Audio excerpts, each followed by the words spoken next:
বাংলাদেশের রাজনীতিতে সব দলের সমান অংশগ্রহণ চায় যুক্তরাজ্য। গণতন্ত্র ফেরাতে রূপরেখা ঘোষণা করবেন ডক্টর ইউনূস, প্রত্যাশা ব্রিটেনের। সকালে পররাষ্ট্র মন্ত্রণালয়ে পররাষ্ট্র উপদেষ্টা তৌহিদ হোসেনের সাথে বৈঠক শেষে এসব কথা জানান দেশটির ভারত প্রশান্ত মহাসাগর বিষয়ক পররাষ্ট্র প্রতিমন্ত্রী ক্যাথরিন ওয়েস্ট। বাংলাদেশের গণতন্ত্র ফেরাতে প্রধান উপদেষ্টা ডক্টর ইউনূস একটি রূপরেখা ঘোষণা করবেন বলে আশা করেন তিনি।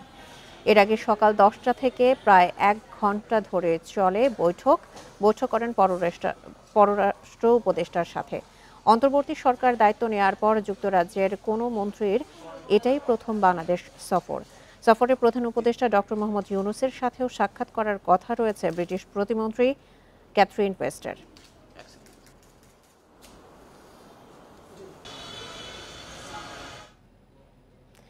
দুই দিনের সফরে ঢাকায় এসেছেন যুক্তরাজ্যের ভারত প্রশান্ত মহাসাগর অঞ্চল বিষয়ক পররাষ্ট্র প্রতিমন্ত্রী ক্যাথরিন ওয়েস্ট।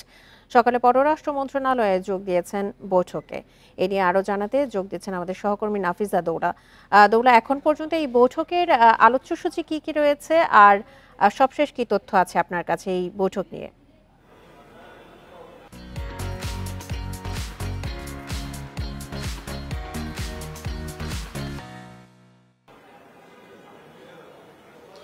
প্রধান উপদেষ্টার সাথে ব্রিটিশের সফররত প্রতিমন্ত্রী যিনি আছেন ক্যাথরিন ওয়েস্ট, তিনি বৈঠক করেছেন এবং বৈঠকে নানা বিষয়ে আলোচনা করেছেন। তার মধ্যে যে বিষয়গুলো গুরুত্ব পেয়েছে সেটি হলো, আপনি জানেন যে অন্তর্বর্তী সরকার শপথ নেওয়ার পর থেকে যুক্তরাজ্যের পক্ষ থেকে এই অন্তর্বর্তী সরকারকে সমর্থন জানানো হয়েছে এবং ক্যাথরিন যে বার্তাটি দিচ্ছে সেটি হলো অন্তর্বর্তী সরকার রাষ্ট্র সংস্কারে যে ধরনের পদক্ষেপ নিচ্ছে, যে ধরনের রূপরেখা ঘোষণা করেছে, সেই সংস্কারের প্রতি তারা সমর্থন জানিয়েছেন এবং তারা আশা করছেন একটি রাজনৈতিক স্থিতিশীলতা বাংলাদেশে আসবে এবং সেই ক্ষেত্রে সব দলের রাজনৈতিক কর্মসূচি পালনের স্বাধীনতা যেন নিশ্চিত হয়, সেটি অন্তর্বর্তী সরকার নিশ্চিত করবে, সেই বিষয়ে তিনি জোর দিয়েছেন। তিনি বলেছেন ডক্টর মোহাম্মদ ইউনূস এবং অন্তর্বর্তী সরকার প্রতিশ্রুতিবদ্ধ বাংলাদেশের শান্তি এবং রাজনৈতিক যে স্থিতিশীলতা ফিরিয়ে আনার বিষয়, এবং সেই ক্ষেত্রেই অন্তর্বর্তী সরকারের পরবর্তী পদক্ষেপ